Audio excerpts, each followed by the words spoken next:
All the things. Oh my goodness, especially on a Monday. Good morning to you both. Good morning. Oh yes. Well, hey, actually, good afternoon, and good afternoon to you all as well. Thank you so much for watching KARE 11 News at noon. And right now, we're preparing for more storms tonight and into tomorrow, which is now a weather-worn day. Yeah, and then in just a few minutes, I've got to look at how today's weather and overnight flooding is impacting traffic right now. But of course, you have a big job. But first, we're going to look at some of the damage our crews came across early this morning. The conditions were strong enough in Minneapolis to knock this tree onto a car. Ben, should we be expecting more things like this? Well, we are entering a more active weather pattern, and we certainly saw it earlier this morning. We saw heavy rain, and we're in a bit of a lull pattern right now, but you can still see showers are around the central and southern part of the state. A couple of lightning strikes as well. Now, our chance for severe weather the rest of the day is actually fairly low. The storms that moved through earlier this morning, they kind of are cooling the atmosphere, providing us with more stable conditions, but I would expect showers to be with us really a good chunk of the afternoon, but we do have additional chances for severe weather as we head into tomorrow, specifically the second half of the day. Look at how much rain we've seen so far today. These numbers are as of midnight. Purple areas, that's 1 inch to 1.5 inches of rainfall. You can see in the southwestern part of the state, in and around the Twin Cities, between 1/2 inch and 1 inch of rainfall. And boy, it was coming down in buckets earlier this morning. Here's a look at the next 12 hours. Spotty showers from now through the evening commute, but then later this evening, few more thunderstorms roll overhead. I think our chance for severe weather might be pretty limited. But again, once we head into tomorrow, that threat once again ramps up. A lot of cloud cover right now. Temperatures are in the upper 50s to lower 60s. It will continue to be a rather stormy day. Severe storms are possible tomorrow afternoon and evening. And again, a rather wet week is in the forecast. We will let you know when we expect drier weather to return to your forecast just ahead, Alexis. Ben, thank you. And you know, there are already issues on the roads, including flooding, and more rain on the way certainly will not help that situation. So of course, we have CC taking a look at the traffic situation right now. What are you seeing? Yes, so MnDOT's still reporting some damp roads across the metro, but roads are starting to dry out this afternoon. Live look here along Highway 52 in the Inver Grove Heights area. This is what roads are going to look like across most of the metro. Now, even though things are drying out, don't let that fool you. I've seen a lot of crashes and vehicle spinouts this morning into the afternoon. One just clearing minutes ago on 94 in the Minneapolis area. So as you head out for lunch or head home for the day, take it slow out there.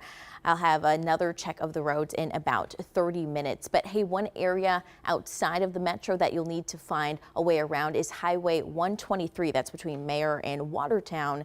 For a second time this month, it's closing because of flooding. So Audrey Russo shows us what the area is facing. Talking about flooding concerns feels like a real jump scare after the beautiful Sunday that we had, all that sunshine and that heat. But unfortunately, this is where we are right now. Take a look at the southern fork of the Crow River. You can see the current is moving very, very fast. Officials are concerned that it could begin to flood roadways, particularly in the area of Highway 123. That's why they are closing it down between Watertown and Mayer. This is the second time this month that they've closed this section of the highway. You can see the area of concern for the entire river highlighted in that light green area. Right now, the river is at 14.5 feet, but with anywhere from 2 to 5 inches of rain expected this week, the river could hit the major flood stage and crest at 19.5 feet by Friday. Carver County officials are reminding people even 6 inches of water is enough to sweep away a car. In Delano, Public Works is closing drainage valves into the river and they're checking the flood wall. This is a complete page turn from the last 2 years when Minnesota was in a drought. Residents say it feels like feast or famine. Everybody's complaining that they needed the rain. They needed the water for their drought. I guess everybody's getting their wish, if you want to know the truth. So when it comes to situations like this, obviously turn around, don't drown. If you wanted to go on Highway 123, you've got some alternate routes you can take. You can go on either 25 or 21, but just note you're not going to be able to get north of Highway 7. And another important thing to note, if you drive around the road closure barrier, Minnesota state law states that they can fine you up to $1,000. Back to you. Audrey, thank you. And of course, we're keeping an eye on some dangerous heat across the country. An exceptionally strong heat dome is expanding, meaning we could see nearly 200 temperature records broken. A lot of these records begin in the south before finally spreading northward and eastward in the coming days. A heat dome traps hot air in place, and that can become dangerous. Parts of the Southwest are now under risk of wildfires. Several fires are already burning in California.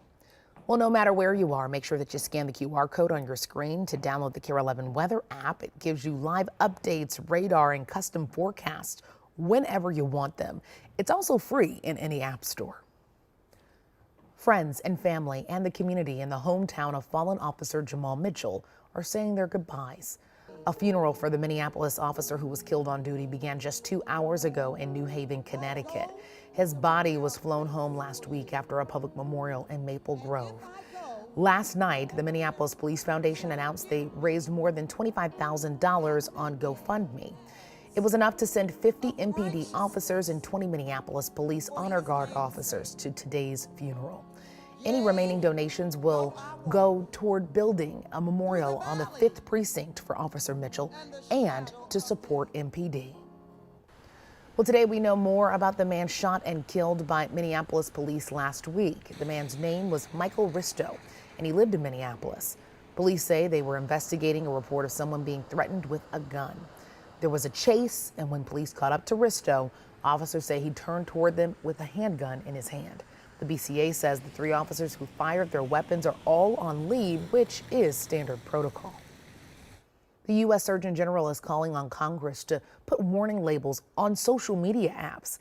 In a New York Times article, he cited social media as a contributor to the ongoing mental health crisis among young people. He references a 2019 study finding teens who spend 3 or more hours a day on social media double their chances of depression. A recent Gallup poll finds teens spend nearly 5 hours a day on those apps. The Surgeon General also suggests making schools phone-free and restricting social media use until kids graduate from middle school. Well, in less than 2 hours at the state capitol, Governor Walz will hold a ceremonial bill signing of a law to help Minnesotans with medical debt. The Debt Fairness Act includes several medical debt reforms aimed at giving people more time to pay off their bills. The legislation bars medical providers from denying care based on unpaid medical debt and reporting it to credit bureaus. It also bans transferring a dead patient's medical debt to a surviving spouse. Well, if you live in Robbinsdale, tonight you have the opportunity to weigh in on the renewal of a voter-approved tax levy. The operating levy generates more than $24 million for Robbinsdale area schools. Now, it's expiring next year. The state allows school districts to automatically renew, which the Board of Education intends to do. Well, we're just a couple of days away from Juneteenth, and of course there are a lot of celebrations happening. Over the weekend, a 3-day event helped get the fun going ahead of the official state holiday on Wednesday. For us, it was important to say, like, this is really awesome. We should highlight this and be helpful. Fathers may want to bring their kids out. Uncles may want to bring their nieces and nephews out and highlight some great things that are already happening too. At North Commons Water Park, 4 organizations took the chance to help families cool down by paying for parents' tickets. Each group contributed at least $5,000 to host a weekend full of free Juneteenth events. That included some free ice cream to beat the heat and some Juneteenth merch. This is just the second year Juneteenth will be officially recognized by our state. Another Juneteenth event is coming this Wednesday to South Minneapolis. Soul of the South Side will take place on Minnehaha Avenue between Lake Street and 27th in the Longfellow neighborhood. It runs from noon to 8. There will be art exhibits, storytelling, live music, kids activities, and more. And the best part, it's free. And of course, we love that. It's free, it's for me, it's for you too, right? Hey, shout out to the police officers and firefighters throughout the metro who participated in the Battle of the Badges this past weekend. Today we learned that they raised more than $15,000 for the St. Paul YWCA. And remember, we talked to the organizers before the event. You can find that full interview at KARE11.com/noon.